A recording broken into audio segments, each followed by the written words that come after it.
Hey guys, so today I'm meeting some YouTubers, and Morgan has just picked me up. He's one of the Zimbabwean YouTubers, and yeah. So now we're gonna pick up Ruru. Yeah, so let's see it goes. Hey guys, it's Ruru Chisamba here. I hope you're ready for guys.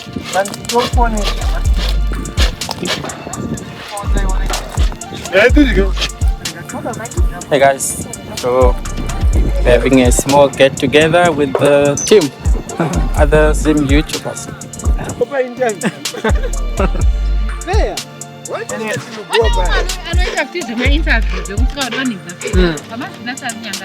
Go.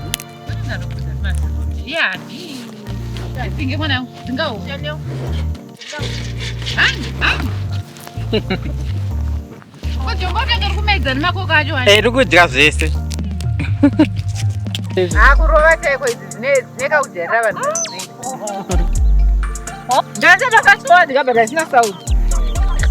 Yeah, you cannot so exactly yeah. Welcome back. I'm going to bring it up. Oh.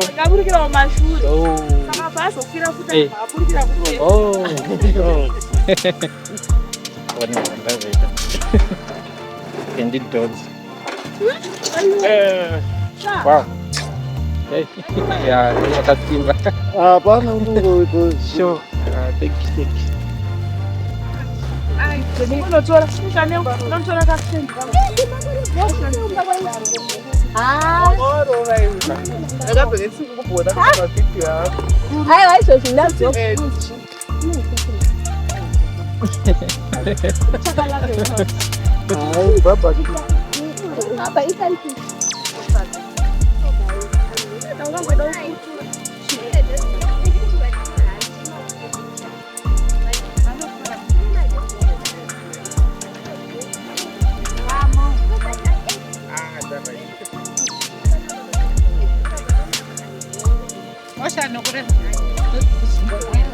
There were about 7 of us in total, all making completely different content. Village life, city lifestyle, mystery and ghost content, interviews, and us, well, my wife and I, still figuring out this whole rural homesteading thing. I'll be real with you. I was completely out of my element, new to the village, well, kind of, and new to this YouTubers community.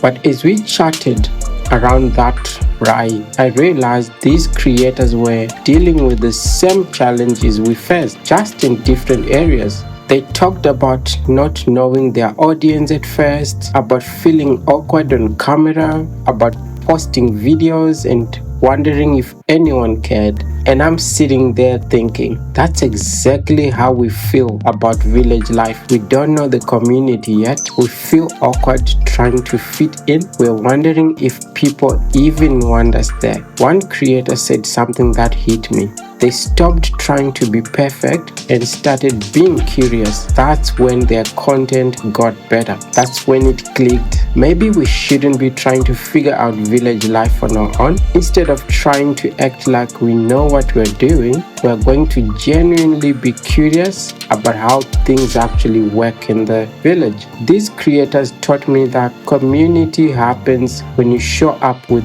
genuine interest, not when you try to impress people or feel like you own the world. Because, well, let's be honest, it's actually the other way around. The world owns you. So that's going to be my approach. I'm going to ask questions, learn from my neighbors, be honest that I'm new to all of this, and try to learn as much as I can. Whether it's YouTube or village life, people can tell when you're being real versus when you're just performing. I guess we were on the right path the whole time, sharing our genuine journey on this channel, our life of homesteading. So that get together taught me that the best way to belong somewhere isn't to pretend you already fit in, but to show genuine interest in learning how to contribute. So tomorrow, instead of trying to figure out everything myself, I'm going to start asking my neighbors, how does this community work? What should I know? How can I help? Sometimes best advice comes at exactly the right moment, shared over good food with people who actually understand the learning process. Thanks guys, I love this YouTubers community. Alright, so let me just reflect on yesterday when we met some of the YouTubers there.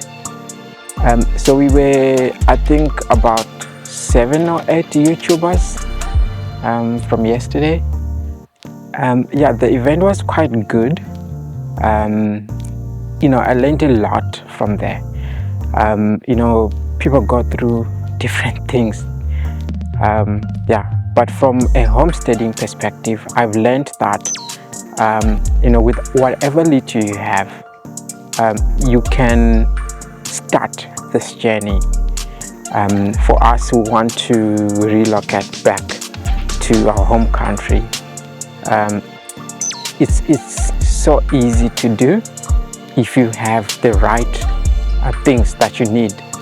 Basically, I've learned that with whatever you have, you can start homesteading. I'm going to show you in probably the next video or the other videos on this series that if you have these basic needs, you are able to survive. So for me, I find it so easy to just set up camp like what I did now. Just set up your tent, start living on the place. And I mean, for me, I'm paving way for my family to come here, just so they can transition easily if ever we come here for like a holiday or just for some time out, you know, because I mean, in the city is hectic at times. So yeah, we have big plans for this property. We want to do some kind of an integrated farm in this setup. It's going to have, we're going to literally try and have everything on the property. So I'm currently attending a course in what you call it, in permaculture design. So I want this place to really flourish with life. Maybe I might branch off to like syntropic type of homesteading.